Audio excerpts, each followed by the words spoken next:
مسیح میں آپ سب کی سلامتی ہو میرے عزیزو۔ آج کا پیغام مسیحی نوجوان بیٹوں اور بیٹیوں کے لیے ہے، اس کو سنیں اور شیئر کریں۔ واعظ 12واں باب اور اس کی پہلی آیت۔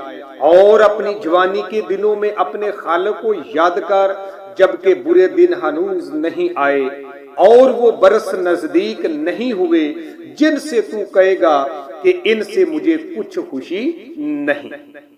آج کا پیغام ہماری نوجوان نسل کے لیے ہے جو جوانی کے ایام میں خدا کو بھول جاتے ہیں اور اپنی جوانی کو دنیا کی رنگینیوں میں گزار دیتے ہیں۔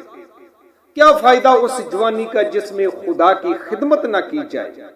کلام مقدس فرماتا ہے کہ جوانی کے دنوں میں اپنے خالق کو یاد کر تاکہ بڑھاپے میں تجھے افسردہ نہ ہونا پڑے۔ اپنی جوانی میں خداوند کو پکار اور اس کی برکتوں سے سیر ہو تاکہ تیری اولاد بھی تیرے نیک اعمال سے برکتیں پائے۔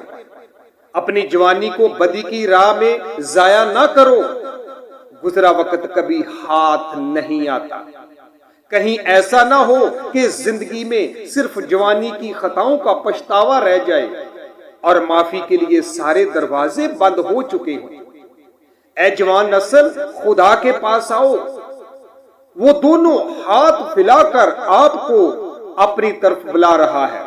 اس کے پیار کو نہ ٹھکرائیں۔ خداوند آپ سب کو اپنی تمام برکات سے نوازے اور آپ سب کی تمام مشکلات کو دور کرے اور آپ سب کو زندگی کی تمام خوشیاں عطا کرے۔ خداوند آپ سب کو بڑی برکت دے۔ آمین۔